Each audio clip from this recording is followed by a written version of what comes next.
Hello friends, नमस्ते. मी प्रतिभा संजीव चाफे आपणा सर्वांचं सस्नेह स्वागत करते या माझ्या यूट्यूब चॅनलवर. वेळ न घालवता पटकन आपण रेसिपी बनवायला सुरुवात करूया.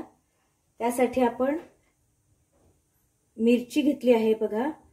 ही जास्त तिखट मिरची नाहीये म्हणून ह्या 10-12 मिरच्या घेतलेल्या आहेत. 10-12 लसणाच्या पाकळ्या घेतलेल्या आहेत आणि एक छोटासा आल्याचा तुकडा घेतलेला आहे. तर याची आपण मिक्सरमध्ये भरड करून घेणार आहोत. तिखट आपल्या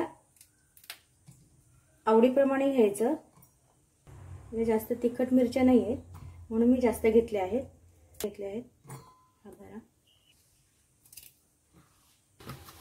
आता याची आपण भरड करून घेऊया.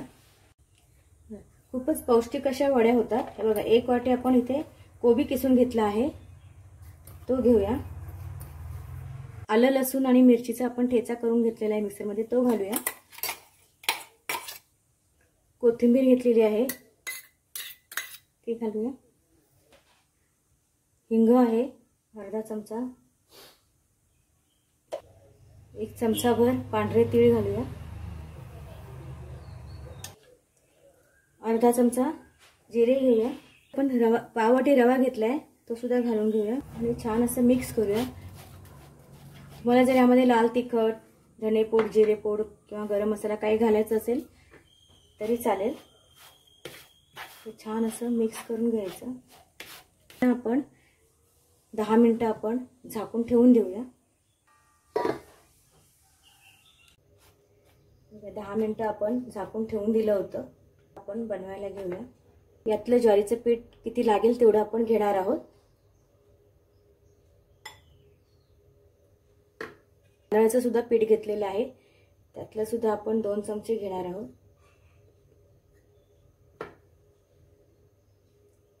मीठ घालूया चवीनुसार आणि छान असं मिक्स करून घेऊया.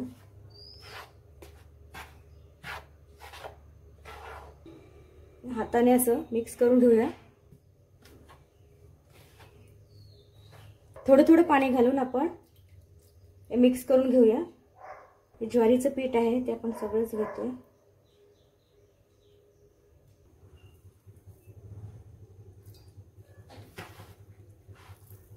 खूप छान होतात या वड्या. कोबी असं पण कोण आवडीने खात नाही, त्यामुळे अशा वड्या केल्या तर लहान मुलं सुद्धा आवडीने खातील आणि मोठी माणसं सुद्धा आवडीने खातील. खूप छान असा पण गोळा मळून घेतलेला आहे. तुम्हाला जर ही माझी रेसिपी आवडली ना तर नक्की लाईक, शेअर आणि कमेंट करा. आणि अशा साध्या सोप्या रेसिपीज पाहण्यासाठी दापोली किनारे या चॅनलला नक्की सबस्क्राईब करा, ही नम्र विनंती. आपण अर्धा ग्लास पाणी वापरलेलं आहे. या चाळणीला ना असा तेलाचा हात फिरवून घ्यायचा. तेल लावून घेतलेलं आहे.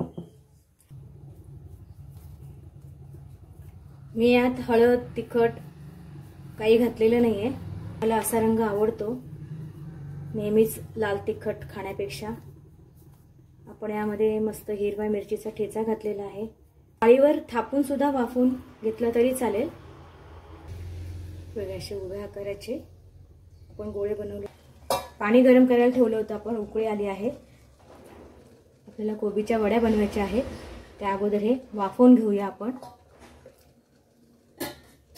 झाकण ठेवूया आणि 15 मिनिटे या वड्या वाफवून घेऊया. वड्या वाफवून झालेल्या आहेत.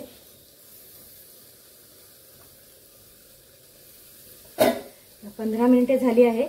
वड्या छान अशा वाफवून झालेल्या आहेत. गॅस बंद करूया आणि या वड्या आपण छान गार होऊ देऊया. वड्या वाफवून झालेल्या आहेत आणि बऱ्यापैकी गार पण झालेल्या आहेत. याच्या वड्या कापून घेऊया. सुरीला तेल लावून घेऊया. वड्या सहज कापल्या जातील. आपल्याला हव्या त्या आकाराच्या कापून घ्यायच्या. अजून थोडा गरम आहे, अजून पूर्णपणे गार नाही झालेले आहेत, थोड्याशा गरम आहेत, त्यामुळे सुरीला चिटकत आहेत. पूर्णपणे गार झाले ना की ते छान व्यवस्थित कापल्या जातात. कोबीच्या वड्या आता आपण मस्तपैकी तळून घेणार आहोत. इथे तेल तापायला ठेवलं होतं. बघा, अगदी साधी सोपी रेसिपी आहे बघा. एखाद्या चटणीसोबत किंवा टॅमॅटो सॉससोबत या वड्या खूप छान लागतात, किंवा नुसत्यासुद्धा अशा त्या छानच लागतात खायला. खूप छान दिसतात बघा, खूप छान रंग आलेला आहे. त्या कोबीच्या वड्या बघा किती सुंदर रंग आलेला आहे आणि मस्त खुसखुशीत अशा या वड्या तळून घेतलेल्या आहेत आपण. हे बघा मस्त अशा वड्या आपण तळून घेत आहोत. बघा खमंग खुसखुशीत आणि स्वादिष्ट अशा कोबीच्या वड्या बनून तयार आहेत. दह्यासोबत खूपच छान लागतात ह्या वड्या आणि लहान मुलांना तुम्ही सॉस सोबत सुद्धा देऊ शकता टिफिनमध्ये. अशा बघा या खूपच छान पौष्टिक अशा कोबीच्या वड्या बनून तयार आहेत. आपण ज्वारीचा पिठाचा वापर केलेला आहे यामध्ये. एक हेल्दी रेसिपी आपण म्हणू शकतो आणि लहान मुलांना तुम्ही सॉस सोबत सुद्धा देऊ शकता किंवा नारळाच्या चटणी सोबत सुद्धा या वड्या खूपच छान लागतात. तिने ह्या कोबीच्या वड्या बनवलेल्या आहेत.